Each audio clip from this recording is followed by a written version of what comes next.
এই ডিসকাশনটা যখন করছি ঠিক তখন মনের মধ্যে সবার একটা ভয়ঙ্কর ধরনের কষ্ট কাজ করছে।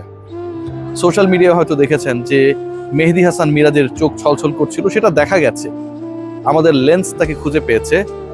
যত ক্রিকেটার রয়েছে এই মুহূর্তে সিলেটে বিপিএল খেলতে এসেছে, সবার হৃদয়ে রক্তক্ষরণ হচ্ছে কোচ মাহবুব আলী জ্যাকি।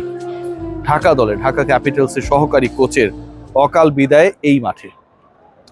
কিছুক্ষণ পর তো জানাজা অনুষ্ঠিত হবে এখানটাই, আমরা সবাই অংশগ্রহণ করব, দর্শকরা থাকবে। কিন্তু এমন একটা সময়ে তিনি চলে গেলেন যখন তার দল অসাধারণ জয় তুলে নিয়েছে, যখন আমাদের সবার ফেভারিট ক্রিকেটার যাদেরকে নিয়ে অনেক বেশি আলোচনা ছিল এবং তাদের সিলেক্ট করার ক্ষেত্রে এই মাহবুব আলী জ্যাকি অকশনের টেবিলে একটা বড় রোল প্লে করেছেন, তারা পারফর্ম করেছেন। সাব্বির রহমান, নাসির হোসেনরা পারফর্ম করেছেন। তার ঢাকা গতকাল যে দলটা 190 চেস করে রাজশাহী ওয়ারিয়র্স জয় পেয়েছিল, সেই দলকে হারিয়ে দিয়েছে। কেউ কেউ আসলে সুখের দেখা তখন পান যখন আসলে তিনি নিজেই অন্যকে দুঃখের সাগরে ভাসিয়ে নিয়ে যান। একটু এন্ডোর্স করতেই হবে, গুরুত্বপূর্ণ, কারণ ঠান্ডা পড়েছে, আপনারা সবাই জানেন। এবং এই ঠান্ডায় যদি আপনি বডিতে 72 ঘন্টা পর্যন্ত ময়েশ্চার ধরে রাখতে চান, তাহলে লিলি হুইপশিয়া বডি ওয়াশ ব্যবহার করতে পারেন। ডেফিনেটলি এটা অনেক বেশি কার্যকর। যে আলোচনাটা করতে চাই আজকের এই ম্যাচে, এবং এই ম্যাচে সিরিয়াস যেই জায়গাটা নিয়ে আসলে বলতেই হবে, সেটা হচ্ছে সাব্বির রহমান রুম্মান। আবারও একটা বিপিএল এসেছে, আবারও একবার তিনি বিপিএল এ খেলছেন। এবং এই সাব্বিরকে নিয়ে দুই বিপিএল এর মাঝখানে আমি যত আলোচনা করেছি, কন্টেন্ট বানিয়েছি, আপনারা যারা আমাকে শোনেন তাদের 50% আমাকে গালি দিয়েছেন।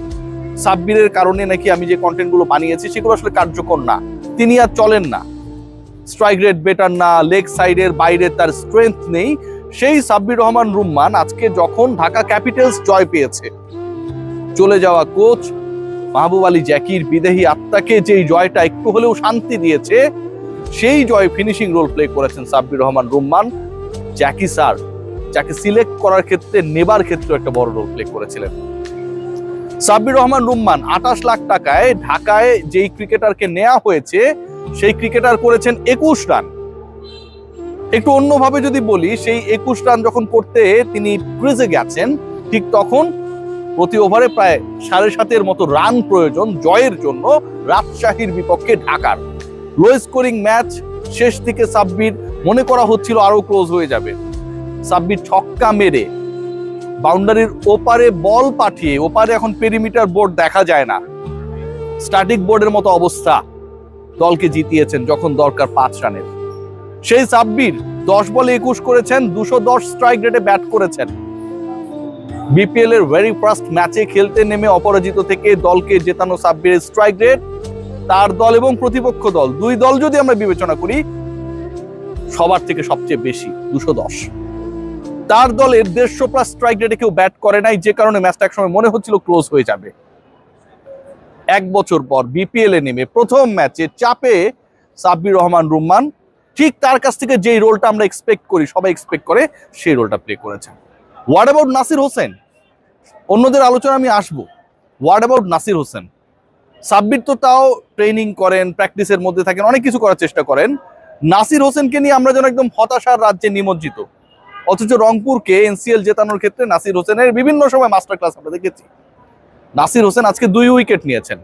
যেই 2টা উইকেট নিয়েছেন, সেই 2 উইকেট আসলে মেরুদণ্ড, ব্যাটিং এর মেরুদণ্ড ভেঙে দিয়েছিল আজকে রাজশাহী ওয়ারিয়র্সের যেই দলটা গতকালকে 190 চেস করছে। I am repeating, Nasir Hossain bat করতে নেমে 22 বলে 19 করেছেন।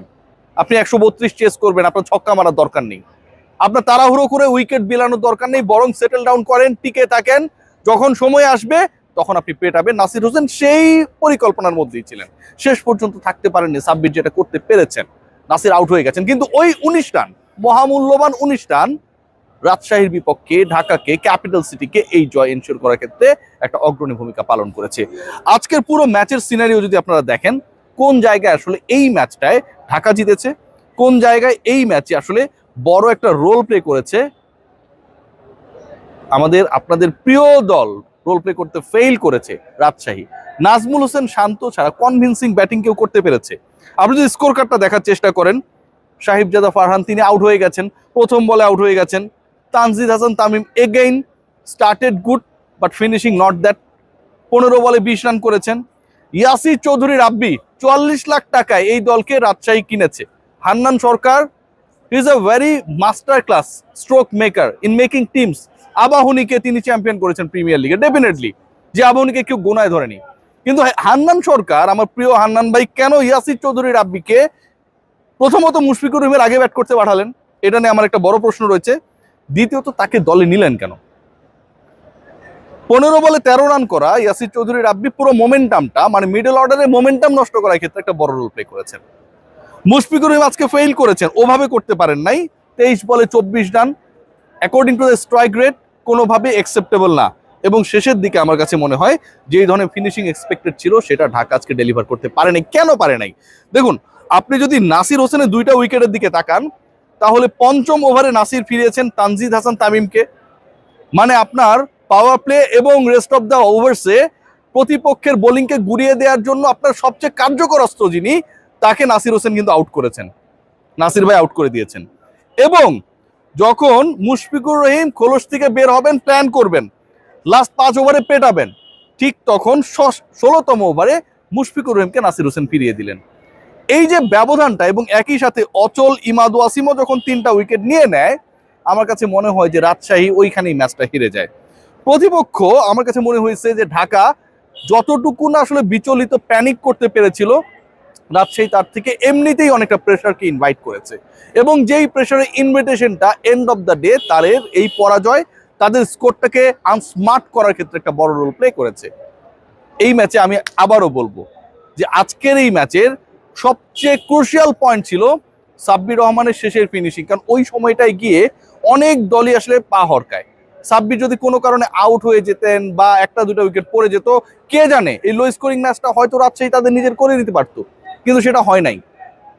বাউন্ডারি ওভার বাউন্ডারি শুরুটা করেছেন ছক্কা মেরে, অফসাইডে দারুণ একটা 4 মেরেছেন, ফিনিশিং এর যে রান সেটাও ছক্কা মেরে।